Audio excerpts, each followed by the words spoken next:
2001, our drama is a story by the 19th century writer Nathaniel Hawthorne. If you've ever wondered what your partner gets up to when you're not there, this is what not to do.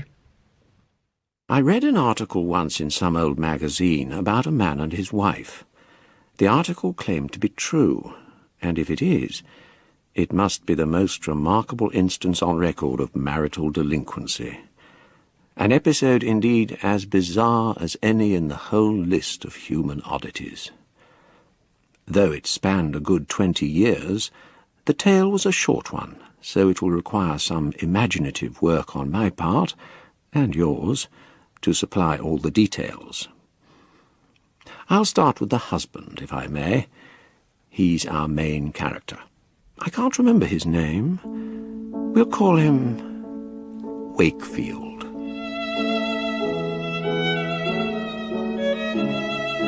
Wakefield by Nathaniel Hawthorne.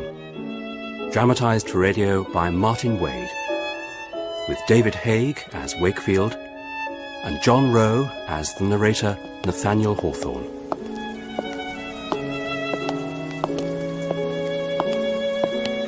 Wakefield lives in London, in a dull street called Suffolk Street. Picture him, if you will, one wet, chilly, autumnal evening in the early 1800s. A Thursday, I think it probably is. He's coming back home from the office, where he works as an accountant. He's almost home. That's his house there, the one with the brown door and the lion's head knocker. For some reason, perhaps to feel for the latchkey in his left pocket, Wakefield stops, pauses, and while he pauses, he gazes at his house through the rain.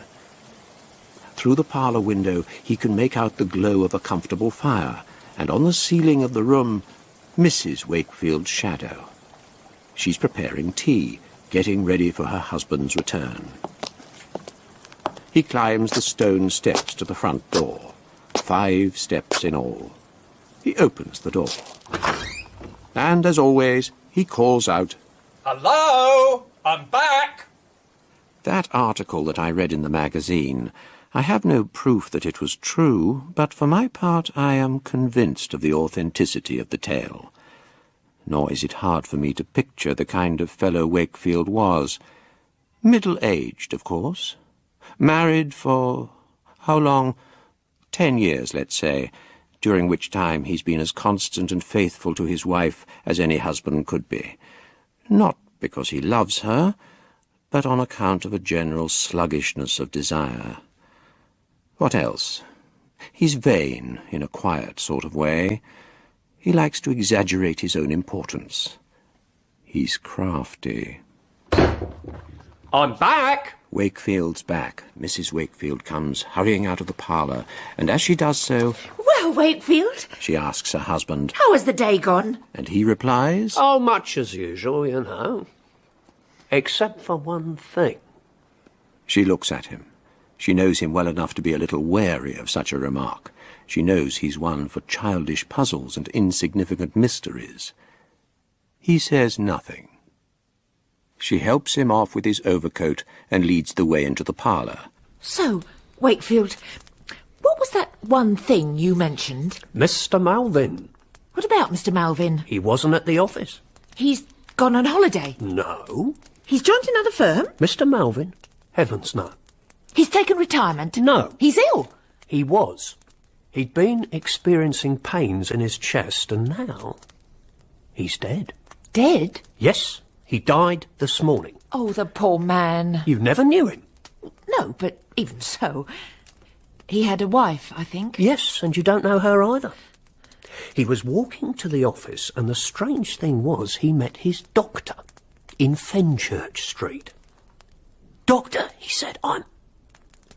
Those were his last words. "Doctor, I'm..." Poor man. Wakefield. Morning, Mr. Lucas. Yeah, I was wondering... Yes, Mr. Lucas. The figures for European exports the first quarter. The first quarter. Ah. Mr. Malvin was working on those. Yes. Mr. Malvin. So, very sad. Indeed, yes. I was wondering, Wakefield, is there any chance that you might be able to work on the figures for the first quarter? Well... I would be most grateful. I'll see what I can do. Mr. Lucas leaves the room. Wakefield does nothing. The quarterly figures must wait. Everything must be methodical, unhurried, in its proper time. After 20 minutes, Wakefield looks across at the vacant desk where Mr. Malvin used to sit. Mr. Malvin.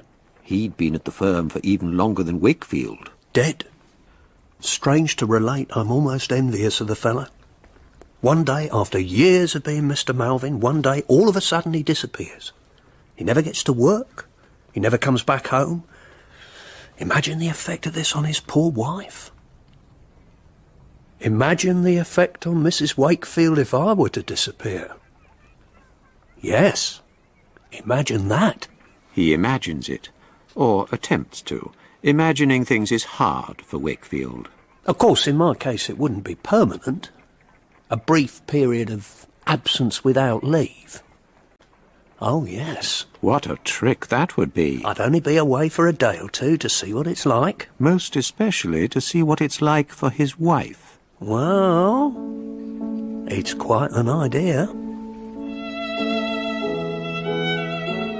Another aspect of Wakefield that we may surmise, he has a brain, but it is not as a rule a very active one. He is not given to riotous thoughts or perplexed with originality. His mind, when it occupies itself, does so in long and lazy musings, which are to no real purpose, and which, even if they had a purpose, he would lack the vigour to pursue. So this little plan of his, to disappear for a day or two, requires much brooding over and nurturing. Only after a whole 12 months have passed does he resolve on a kind of impulse to put it into action. Well, Wakefield, how has the day gone? Oh, much as usual, you know. But that's not true. At lunchtime, he left the office and walked to the street right next to his own and went to a house where rooms are let and made arrangements with the landlord to rent a room on the first floor. Already he's packed his portmanteau. Just a few things. He did it last Sunday while Mrs. Wakefield was at church. Are you warm enough? I can put some more coal on. Certainly you can, but it wouldn't be worth it, not for me. I'm going out. You're going out? Yes. The effect on Mrs. Wakefield is as striking as if he'd said he was about to hang himself, or her. He's never gone out of an evening. Not alone, I mean, never. Not in all the years of his marriage. May I ask? Into the country. Into the... I'm taking the night coach. I have to. I would have mentioned it earlier. I was aware of this eventuality a little while ago, but I didn't want to alarm you or upset you. And may I ask... It's just for a day. Or two. I'll probably be back by the return coach, but if I'm not, don't worry, I'll be home by Friday evening at the latest. I suppose this is something to do with your work. My work? No, I don't think so. She asks him nothing more. Indulgent towards his harmless love of mystery, she interrogates him only with a look. He fetches his portmanteau from his wardrobe in the bedroom. She helps him on with his overcoat, and they stand in the hall, silent. She is very subdued. Wakefield notices as much. He thinks to himself, what a beginning. The wind's been taken right out of her sails. Well, my dear. He holds out his hand to her. Take very good care of yourself. Yes, I'll do that. And you likewise.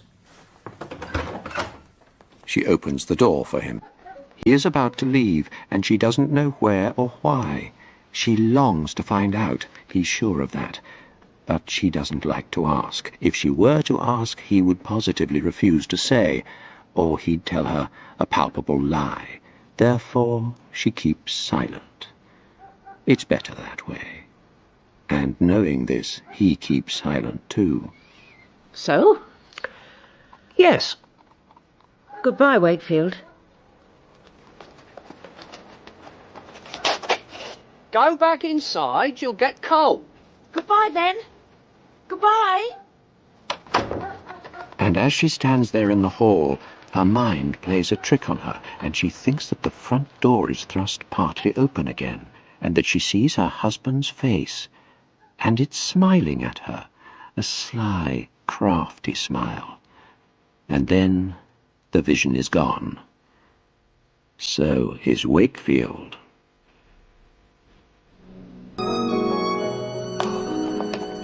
I've done it. I've done it. How very easy it all was.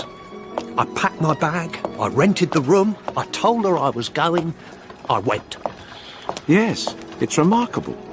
Wakefield, who has followed the same routine with quiet devotion as if it were a religious rite, who has never done something today which is likely to be remembered tomorrow, who has never before acted spontaneously or boldly for fear of alarming himself. I, Wakefield, have walked out on my wife. I've become a free man. For a day or two. He stops and pretends to tie his shoelace, glances around with as casual an air as he can manage. He moves on. He goes back on his tracks, makes several superfluous turns and doublings, watches out for those who might be watching him. On the other side of the street, a woman and a girl at the window. Deluded as to his own significance in this great world, he is convinced that there is a network of busybodies who will report back to Mrs. Wakefield and tell her that he has taken up lodgings in the adjacent street. Almost made it. I had a fright just now, though, outside the public house. Some fellows were standing there, and the light over the door shone on my face, but none of them, I hope, was known to me. So, I am safe still. Did you hear that? Someone was calling my name, I'm certain of it. But I won't turn round. I'll walk on as if I heard nothing. Can't give up now. He enters a building which is older, darker and taller than his own little home. His cold heart is racing. He climbs the scruffy steps. There's a smell of damp and loneliness. Almost there. Almost there. He takes a key from his right pocket. Left pocket, the key to his house. Right pocket, the key to his lodgings. He's arrived. I'm here. I've made it. He's elated, like one who has performed a great feat of courage or endurance. He looks around the room. It isn't much of a room. It needs a coat of paint, really, and a couple of rugs, but it will do. After all, I'm not here for long. He goes to the window and looks out. Though it's dark, he convinces himself that he can see his house. So near. So very near. He is amazed at the transformation he has achieved. An hour ago, I was there with her, and now... He stays at the window, as if waiting for a sign. What is she thinking? She's thinking of me, of course. Going over the evening's events in her mind, her husband suddenly up and gone and without informing her where and why.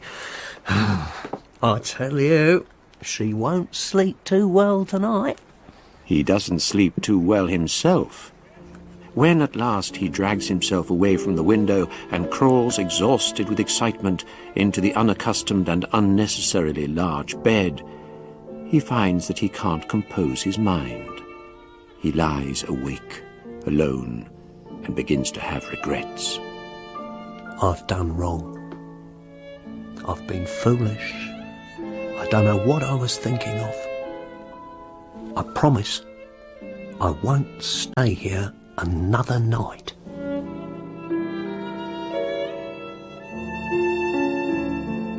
It is almost 7:30. Starting up from a sinister dream, and for a second confused and frightened at not knowing where he is, he spreads forth his arms into the bed's wide and solitary expanse. Now he's awake, and it's like another dream. He has been away for a matter of hours, and yet it seems like 20 years. Shall I go back home? No, not yet. What I'll do... Well? What I'll do... He's not sure what to do. I wish I hadn't told her that I might be gone as long as Friday. That was foolish. It allows her till Friday not to be too anxious or fearful on my behalf. This is true. No doubt she'll be disconcerted, a little baffled, but she won't yet be anxious or fearful. No, not till Friday's passed. So, I won't go back home. Not yet. Saturday at the earliest. Hey! Boy! You! He's walked to Lombard Street in the city. He has a letter which he wants delivered to his place of work at Devlin and Lucas. Hand it to the man at the door and I'll pay you for your trouble. The letter informs Wakefield's employers that he is ill, a chest condition which may be pleurisy, many apologies, etc.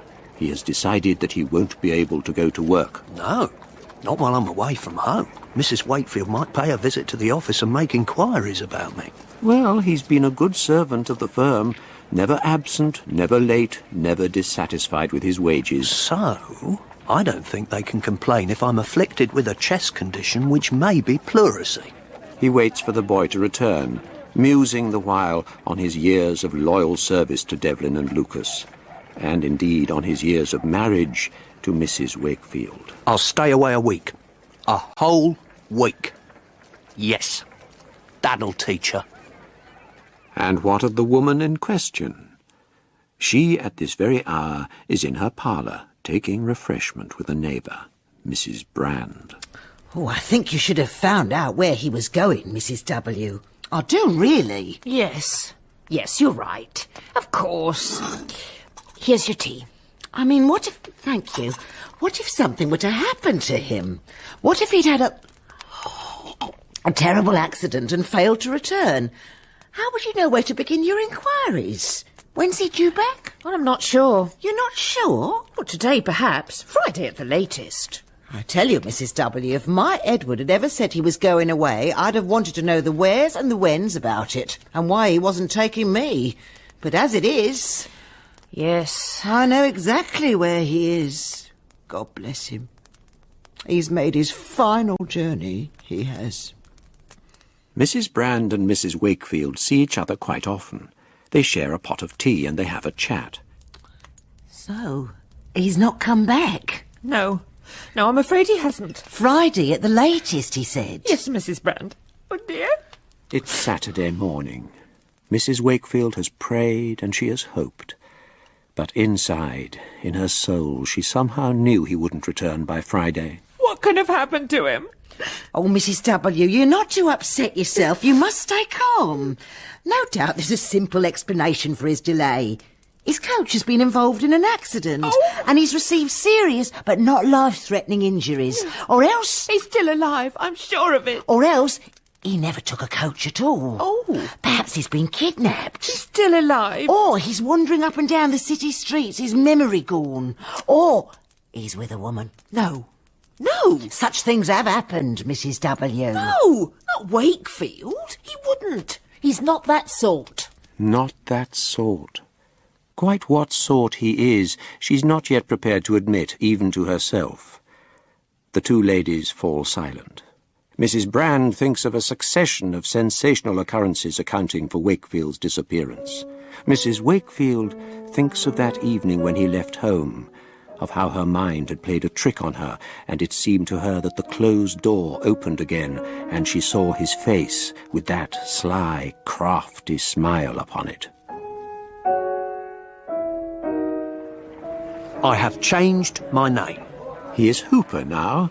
It's the name he used when he made arrangements to rent the room, but we shall call him Wakefield. I have changed my appearance too. He wears a rather startling wig of reddish hair, also a suit which he bought second-hand, very dark grey, almost black.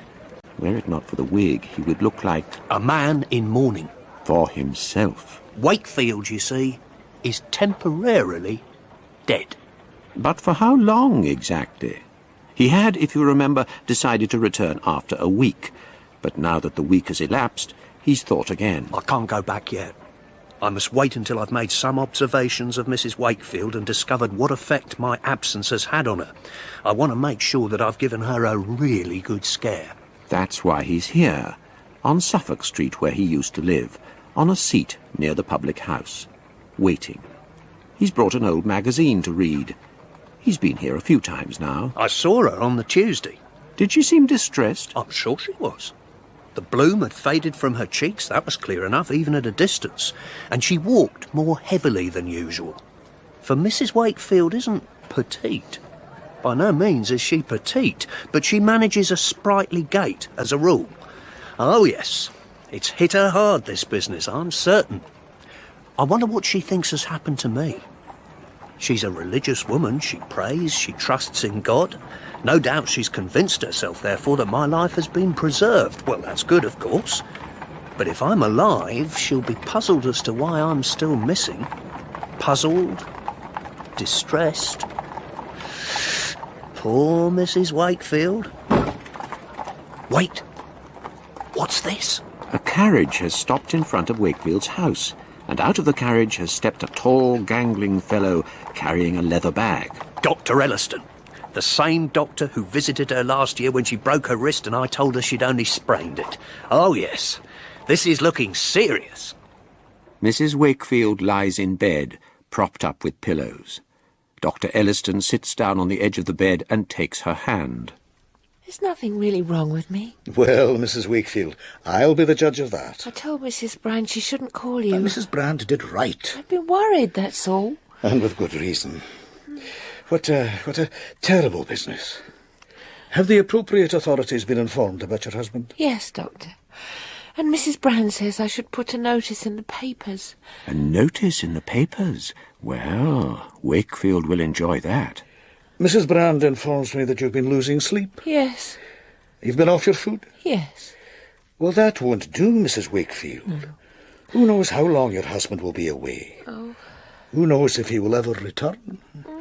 And whether he returns or no, you have your own life to lead. Now, you must be strong. You must refuse to submit to distress and melancholy.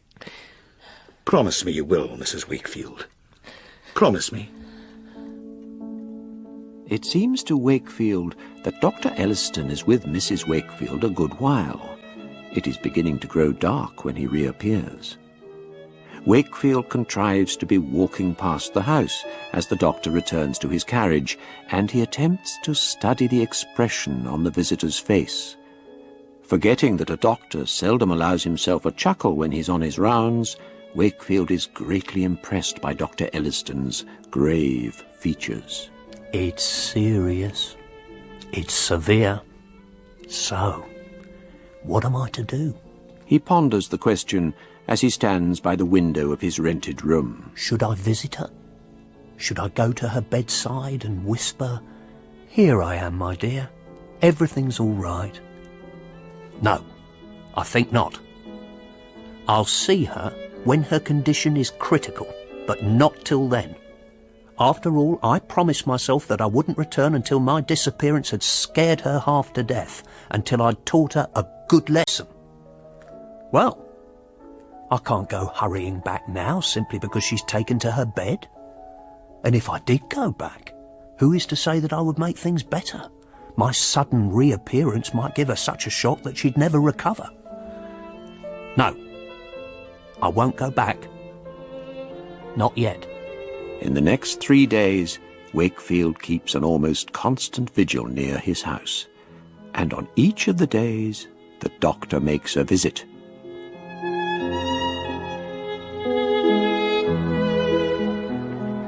Well, says Wakefield. Well, this can't go on. A crisis is approaching, he's sure. He wouldn't be surprised if another carriage were soon to arrive and sombre men in sober suits were to bring out a coffin. No, I wouldn't be surprised. What a grim turn of events. Mrs. Wakefield, dead, snatched away before her time. Wakefield, a widower. I suppose then that I should have to return to the house in my old guise. Invent a tale to account for my disappearance, for it would be absurd, would it not, to maintain my absence once Mrs. Wakefield was deceased. What would be the point? Of course, if I did go back, it would all be very different from how it was before. I might take lodgers. I might take a new wife. I might rearrange the furniture. Wakefield's thoughts, if we may dignify them by such a term, are interrupted by a familiar noise. His own front door. Someone has closed it. He gets up from his seat near the public house and watches as Mrs. Wakefield walks down the stone steps. And in an almost sprightly fashion, too. I didn't kill her. Well? He never wanted her dead. No, I merely wanted To scare her half to death. play a little joke on her. That's all. Well then, what now? He's left her. He's succeeded there, and she's been upset, and she's fallen ill, but she's made a good recovery. So, now that the experiment has been carried out and its findings duly noted, it's surely time for him to return. Yes, perhaps. But listen, if I were to go back, what would I tell her? I couldn't tell her the truth. Am I therefore to lie to her? Lie to my own wife? I can't go back, not yet. If I did, she'd see my return as a kind of victory. For her, I mean. As if I couldn't bear to be away. I won't go back today. No, no. It's awkward, it being in the middle of the week. I'll go back on Monday.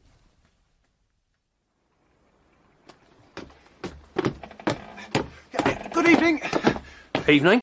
The name's Ferris. Oh, yes. And yours is? Hooper. Very pleased to meet you. I'm a fellow lodger. The room next to yours. Settled, are you? Comfortable? Got everything you need? Yes, I think so. The two men stand silent. Wakefield has observed Ferris once or twice before, but has contrived to avoid him. Ferris is 10 years younger than Wakefield, or more. He feels an urge to be sociable. He is lonely, perhaps.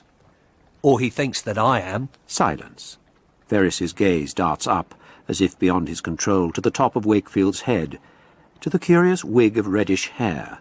You must come for tea and a chat sometime. Thank you. Now? No, not now. Sometime. The question of money has arisen. Wakefield took some with him when he left his wife and home, but not much. After all, he was only going to be away a short while. Now it's clear he must be employed again, though not, of course, at Devlin and Lucas. Devlin and Lucas belong to the past. Your name? Hooper. You're an accountant? Yes. Come in. The manager's gaze darts up, briefly, to Wakefield's wig of reddish hair. I've read the letter of reference from your last employer. It's a glowing testimonial. Almost too much so. Wakefield's vanity got the better of him.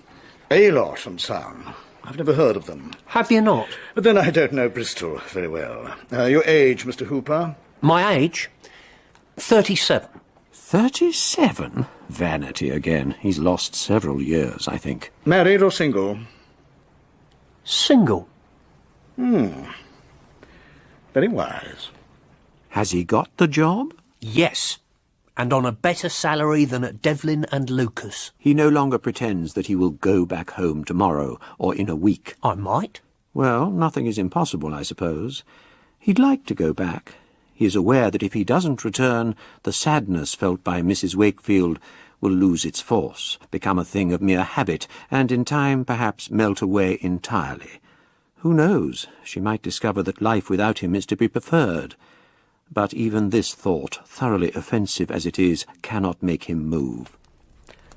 Oh, you're looking better, Mrs. W. I'm feeling better.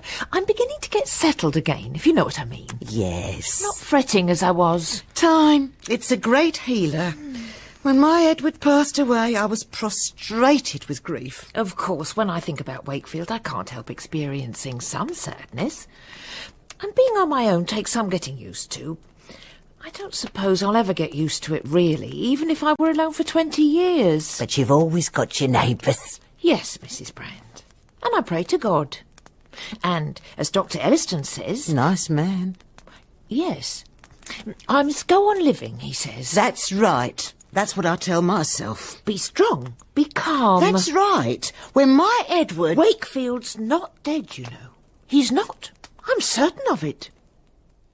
She lived with Wakefield for 10 years, and though others who say they knew him would never have believed him to be a doer of eccentric deeds, his wife is tempted to think otherwise.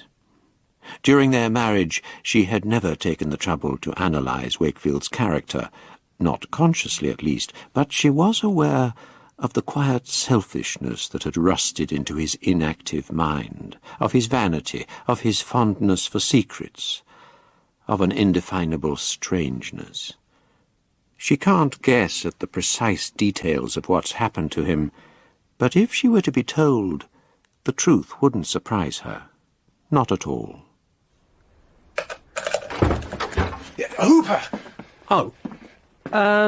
Ferris. Ferris. Yes. I've put the kettle on. Oh.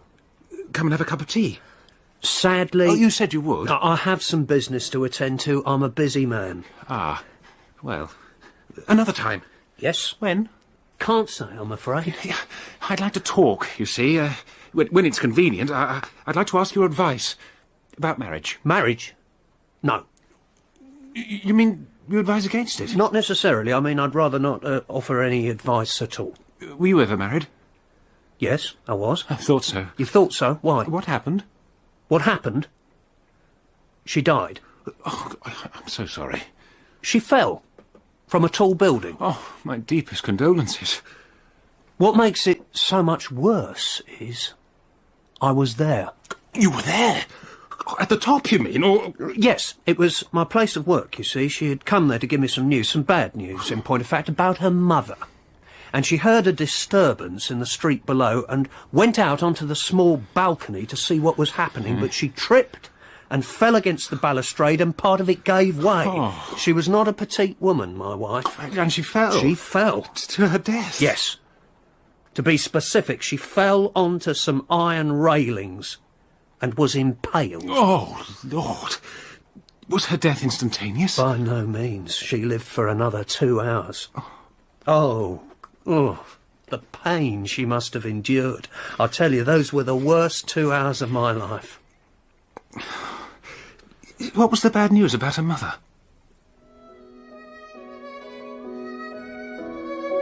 This description of his wife's demise, extraordinary and outlandish as it is, rather pleases Wakefield. He is impressed by his storytelling abilities, delighted with the look of horror that was registered upon Ferris's face as he heard the details. Now that he and Mrs. Wakefield are living apart, he must take his revenge on her somehow. It irks him, you see, that on those occasions when he glimpses Mrs. Wakefield, she seems so contented, comfortable. She has her religion. She has the house. She has no more tears to shed, not over Wakefield. She goes about her mundane business. She begins to take on the placid appearance of settled widowhood. She's putting on weight, you know, and she wasn't petite before. Her regrets have either died away or have become so essential to her heart that she'd rather not exchange them for joy. She won't fall ill again on his account. 6 o'clock. Wakefield is returning from work. Ferris lies in wait for him, listening for Wakefield's footsteps. And then he springs out. Hooper! Ferris, come in and have a cup of tea. No, thank you, rather not. Please? No, thank you. I've no wish to take tea with you, either now or in the future. I'm sorry, I don't wish you to be offended. The truth is... The truth is he doesn't want to take tea with anyone, or indeed to become familiar with anyone. I'm better at being on my own. I'll be civil with you, and you with me, I trust. But I'm your neighbour, not your friend. It may not always be so. Oh, I think it will. You are perhaps still recovering from the horrific death of your wife. No, I've quite recovered from that. Wakefield can't be a friend. He's perfectly right. Friendship is something he doesn't understand. He doesn't know how it functions, on what basis it operates, what it is for, what its rules are. Well, if you'll excuse me... The thing is, I really do need your advice. About marriage, you mean? Yes, about marriage. Wakefield knows about marriage. Marriage is different from friendship. It has a purpose. It has its principles and regulations. But even so... Some other time, perhaps. The situation, Hooper, is this. Things to do. There's a girl I know. Her name's Margaret. We were childhood sweethearts. I fell in love with her when I was 8. But her mother, she thinks it's foolish that Margaret and me, for all these years... She tells Margaret there are other fish in the ocean, and perhaps that's true for me as well, though I really don't believe it. I love her, and there's no other girl, I'm sure, who I could be in love with half as much. So, you see, I need advice. I can't advise you, Ferris. I don't know the girl. She's wonderful. I don't know you. Oh. You decide. But what is strange is this. A few days later, on the Saturday, Wakefield goes for a walk in the park. This is not his custom. A Saturday afternoon pursuit such as this seems to belong to his other, not his present life. So it is something of a surprise that he should be standing by the low railing that surrounds the pond, and watching the ducks and the coots, and watching Ferris too, and his childhood sweetheart, Margaret. She has a pretty face, I think. He remembers Ferris telling him that the park is a favourite place for him and Margaret, and he wonders briefly whether he is here on purpose or by chance. He stands quite close to the couple, but to one side. They are sat upon a bench. Ferris's eyes are fixed on her. And every so often she smiles, and he smiles. And he takes hold of her hand, and she, with her other hand, rests it on top of his, to keep safe the hand that keeps safe hers. And suddenly, she turns and looks him in the eye.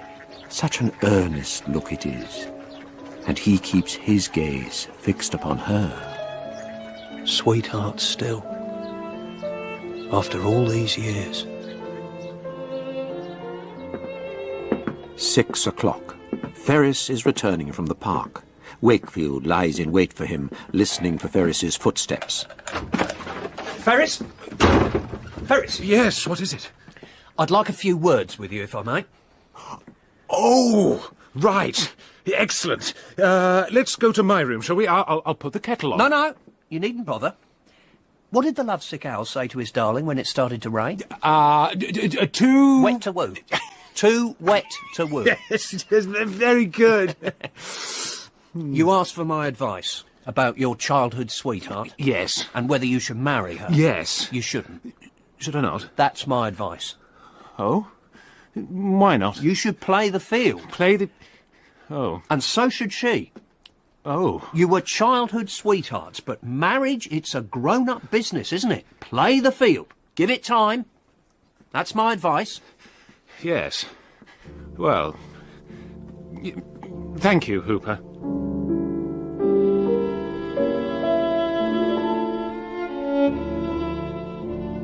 This, I think, was cruel of Wakefield. This was vindictive to tell the young man not to follow the promptings of his heart. He is almost ashamed. Oh, Wakefield. What has happened to you? What kind of creature have you become? He tells himself that this solitary life is corrupting him, that he must go back home. I'll go back next week. I will, I promise. Next month, at the very latest. I'm coming. Dr. Elliston. Mrs. Wakefield, how are you? Dr. Elliston has paid 1 or 2 calls upon Mrs. Wakefield since she made her recovery. More than might be expected, even from the most conscientious of doctors. I do promise you I'm as well as I have ever been. Oh, I'm glad to hear it, Mrs. Wakefield. Indeed, you look in most excellent health. I thought I would drop by as I was passing. No, in truth, Mrs. Wakefield, I made a special journey here to see how you were managing. I'm managing more than adequately. You're sleeping well? Eating well? I am. Any news yet? Of my husband, you mean? None. Mrs. Wakefield raises her brow as if to say, it's unfortunate, but it can't be helped. Silence. I have to tell you, Mrs. Wakefield. I have to tell you... He takes her hand, her left hand, with the wedding ring upon it. What he has to tell Mrs. Wakefield remains unspoken. Mrs. Wakefield turns away. He lets go of her hand. He isn't dead. He is, perhaps, as good as dead. A part of me, to be truthful, almost wishes that he were. I have become accustomed to being without him. And if he were to return, I don't know what I would think or feel. I almost dread it. In the meantime, all I can do is pray for him and wait. And must you wait alone? Yes, Dr. Elliston. I must wait alone. Each day, whatever the weather, each day, Wakefield watches the house where he used to live. He sees the doctor making an occasional call and takes some joy from the thought that Mrs. Wakefield may have suffered a relapse. Ghost-like, he hovers outside his house, tries to imagine himself going up the steps and through the door, being back home for good. Back home. He pictures himself in each of the rooms. Every wall, every picture. Every piece of Mrs. Wakefield's immaculate needlework, every item of furniture is fondly recalled. The rocking chair. That barely rocks. The kitchen dresser. With its curious, clumsy, sliding latches.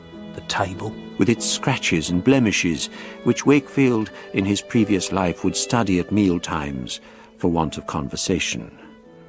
While he lived there, he was no friend of that house. But now, in his mind, he takes his seat by the fire in the parlour with his wife beside him and surprises himself as the tears of regret begin to flow. Hard as he may try, he cannot feel the fire's warmth or his wife's affection. Ghost-like, he hovers outside. Oh, God, I've been such a fool.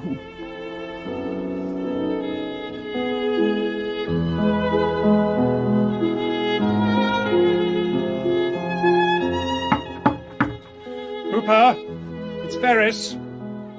I know you don't like to be disturbed, but I have some news of Margaret. Margaret? Oh, really? Come in. A year has passed. The field has been played, a little, though not by Ferris. He stands at the door. His face is grey, his eyes are moist, his lip trembles. Wakefield doesn't need to ask what the news of Margaret is. She's found someone else. Ah, She's going to marry him. I see. I've lost her. So it would appear. Have you found someone else yourself? Wakefield knows the answer to that one too. He's been keeping a watchful eye on Ferris. He's confident that since Margaret went in search of other fish, Ferris has had not a single relationship with a representative of womankind. Except that his sister visits him from time to time. Ferris shakes his head. Ah, well. Ferris has lost his childhood sweetheart, and Wakefield is to blame. His only excuse is this, that when he watched Ferris and his girl in the park, and they were clearly so much in love, it was very hard for him to bear. Wakefield has never been in love, I fear, nor will he ever be. I'll go back soon. The same refrain. I will. I'll go back soon. He says it every week or so, and the passing of every week or so, added to the weeks that have gone before, serves to make the possibility more remote. The weeks crawl by. The years crawl by. But to Wakefield, or a part of him, his time away from home seems not much longer than the mere few days that he originally contemplated. I'll go back soon. This extended period of absence, it's just a little interlude in the main business of his life. He'll go back soon. He's sure of it. He'll climb up the stone steps to the front door, 5 steps in all. He'll open the door. Hello, I'm back. And Mrs. Wakefield will hurry out of the parlour. Wakefield! And she'll clap her hands for joy. Her beloved husband has returned. No more misery and despair. Her once happy life can be resumed. Wakefield! And she'll be just as she was all those years ago. And he'll be just as he was. Welcome home. Welcome home. Yes, he'll be back soon.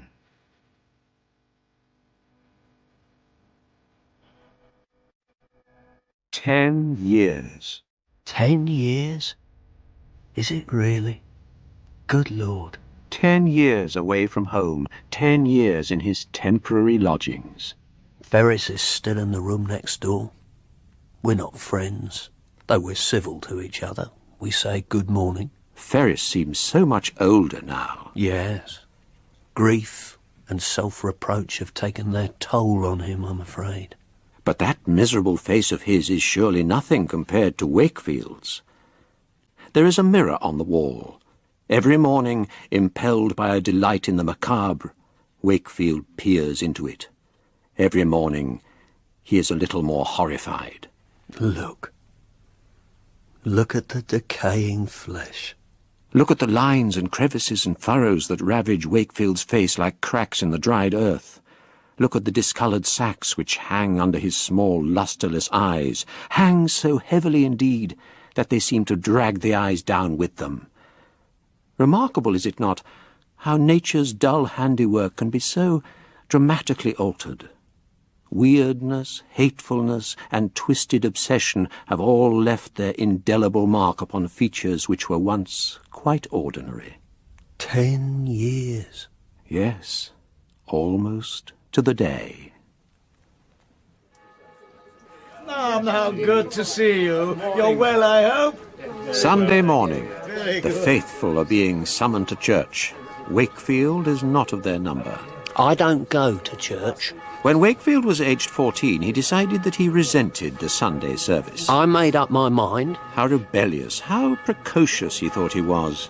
I made up my mind to worship God at a time that was convenient to myself, not to others. And strangely enough, he has never found it convenient to worship since. Morning. Good to see you. So, what brings Wakefield out today? He has heard perhaps that there has been a fire nearby, or a robbery, or a violent assault. And now, having exhausted the pleasurable possibilities of the incident, whatever it was, he is on his way back to his lodgings, and his journey takes him past the grey stone church. Here he comes, his head bent, his body at an angle, as if he is unwilling to present his full front to the world, threading an awkward route through the gathering crowd of Sunday worshippers in their Sunday best. Good morning. And from the other direction, look, a portly female approaches with a prayer book in her hand, and as she attempts to head for the church door and Wakefield attempts to make his way past the throng, the portly female and the lean man are brought directly into contact. Sorry.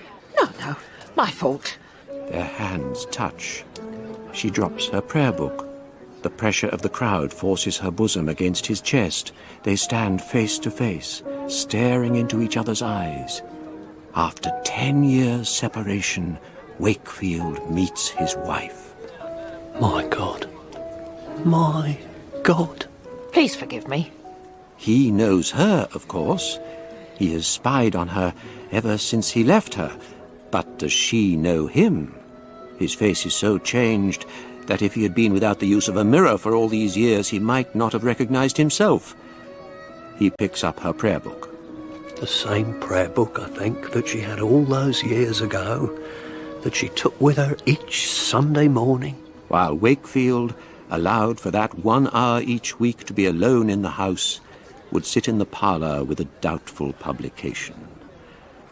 He hands her the prayer book. Thank you. He moves off, and she walks on to the church door. Mrs. Wakefield, are you all right? Yes,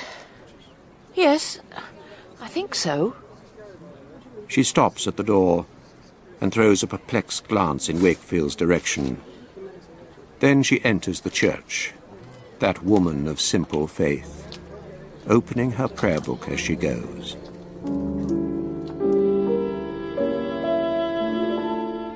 Wakefield, meanwhile, his features set into an expression so extraordinary and disturbing that even preoccupied, self-absorbed Londoners stand and stare at him, hurries to his lodgings.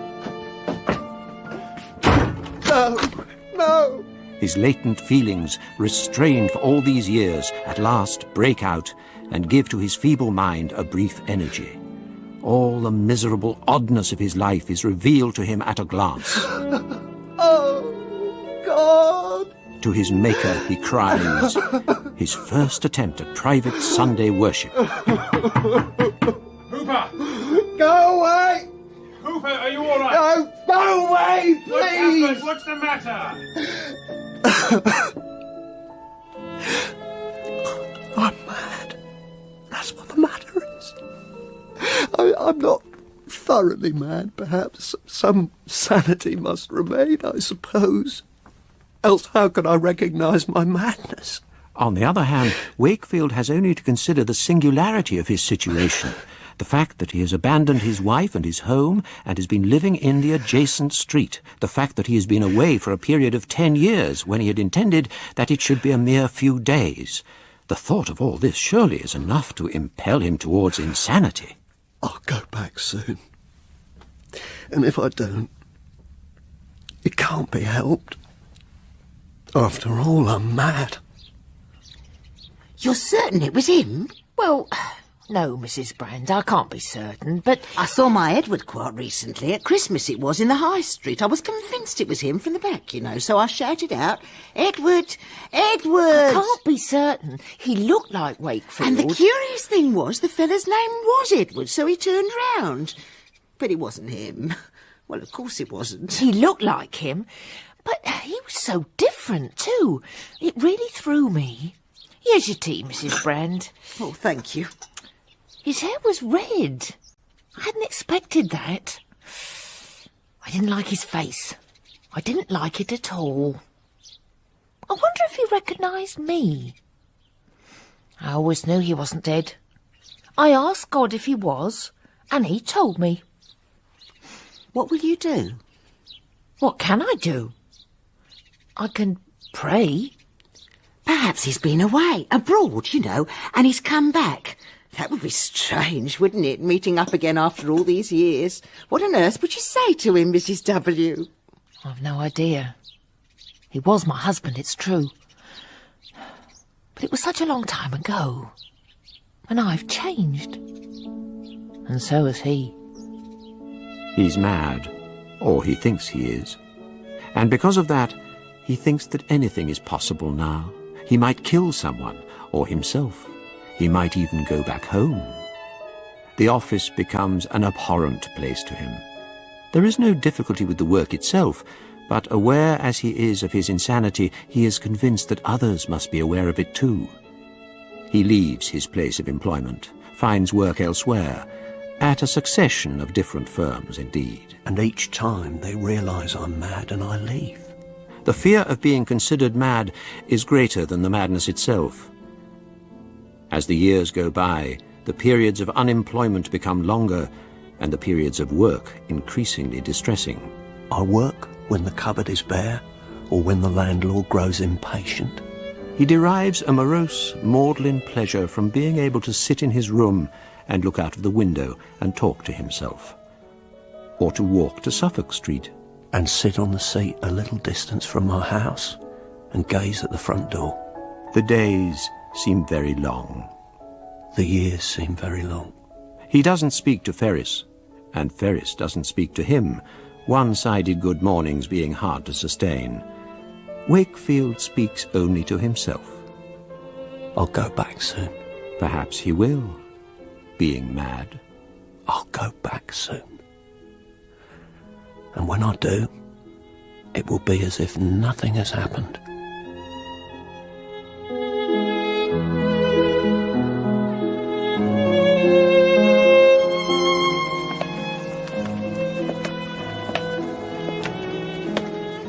One wet, chilly autumnal evening, 20 years after he vanished, Wakefield is taking his regular walk towards the house he still calls his own, the house with the brown door and the lion's head knocker. He pauses, as is his custom, near to the house. Through the parlour window he can make out the glow of a comfortable fire. And look, there's Mrs. Wakefield's shadow on the ceiling. The cap, the nose and chin, the broad waist, they form a grotesque caricature which seems to dance to the tune of the fire's blaze. A merry dance, too merry for an elderly widow. Wakefield stands and watches and waits. He shivers with the cold. He turns his coat collar up against the rain. How warm and cosy it must be inside. The fire and the thick rug in front of it. The mantelpiece with its knick-knacks that he used to give Mrs. Wakefield on her birthday and at Christmas, for want of anything better. And Mrs. Wakefield herself, face crimson with the warmth of the room, putting out the cake and the scones. Well? Well? What is he to do? Is he to stand here wet and shivering? His own hearth beckons him. His own wife, once he enters, will fuss over him, he's sure, and bring him a change of clothes. For of course, he thinks, she has thrown nothing of his away. Is he to stand here? No, Wakefield is no such fool. He walks towards the house. Up the stone steps to the front door. 1, 2, 3, 4, 5. He doesn't hesitate, not for a moment. When he left home, one day away had seemed like 20 years. Now 20 years is as but a single day. What will Mrs. Wakefield say when she realizes that he has come back and intends to resume his married life? What will she do when she sees a sly, crafty smile upon his face? The same smile that she thought she saw as he left the house a full 20 years ago. Heavens, what a trick he's played on Mrs. Wakefield. Oh, yes, what a trick. He reaches into his left pocket and finds the key. Hello?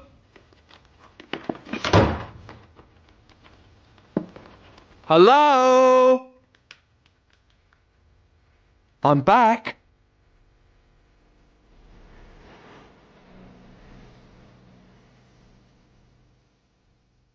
Wakefield was dramatised by Martin Wade from the short story by Nathaniel Hawthorne. Wakefield was played by David Haig, the narrator Nathaniel Hawthorne by John Rowe, Mrs. Wakefield by Richenda Carey, Ferris by Jonathan Keeble, Mrs. Brand by Jenny Stoller, and Dr. Elliston by Gordon Reed. Wakefield was directed by Cherry Cookson.